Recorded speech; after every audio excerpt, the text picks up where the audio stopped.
Mee osoo koronaan silaanii dhufa jettee yaaddatee sila maal hojjetta yookaan maal raawwatta ture? Ani sila koronaaf karooraan qabu.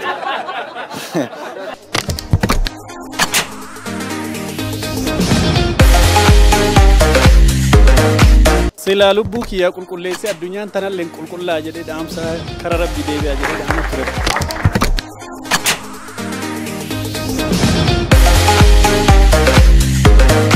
Manaan bayinaa waan jedhaniif warra mana hin qabne mana ijaaruu barbaada yookiin warra mana hin qabne mana ijaaru.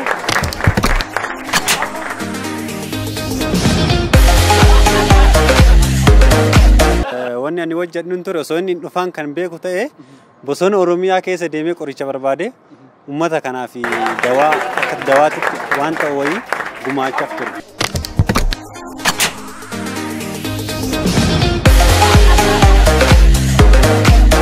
Koronaa vaayirasiin kun bara 2018 ni dhufa jettanii yaaddan ta'eeti sila dursitanii maal gootan maal raawwattan ture? Annan godhadhumoo wanti godhu hin jiru maaliif dhufuudhuma isaayyuu hin beekne waan ta'eef wanti godhu hin jiru.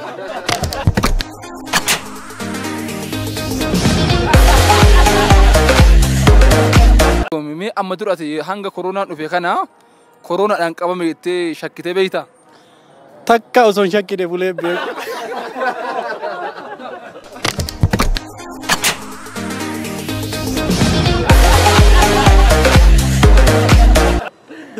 Osoo hin shakkine?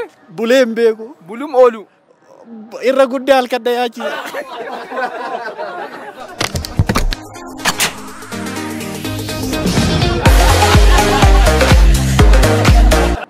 Gaaf tokko waan na baraaju jira. Guyyaa meeqa dhibee koronaatiin qabame jettee shakkite? Gaafuma inni guyyaa tokko jedhee guyyaa lammaffaa akka waan qabameetitti biyyaa deemtu.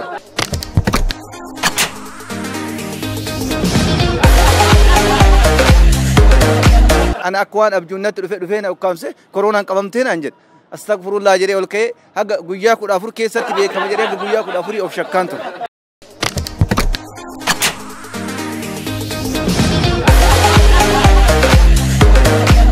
Kun sila ala galaa yookaan mana hin qabne immoo kiraa waan galuuf koronaa caalaa amma kiratu yaachisaa jira jechuudha. Nama kanaaf mana ijaaraaf ture dura.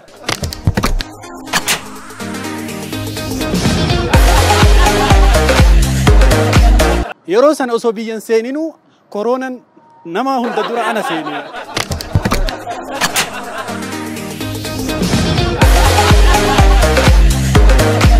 Dhugaa yoo dubbanne poolisuma sodaa godhe.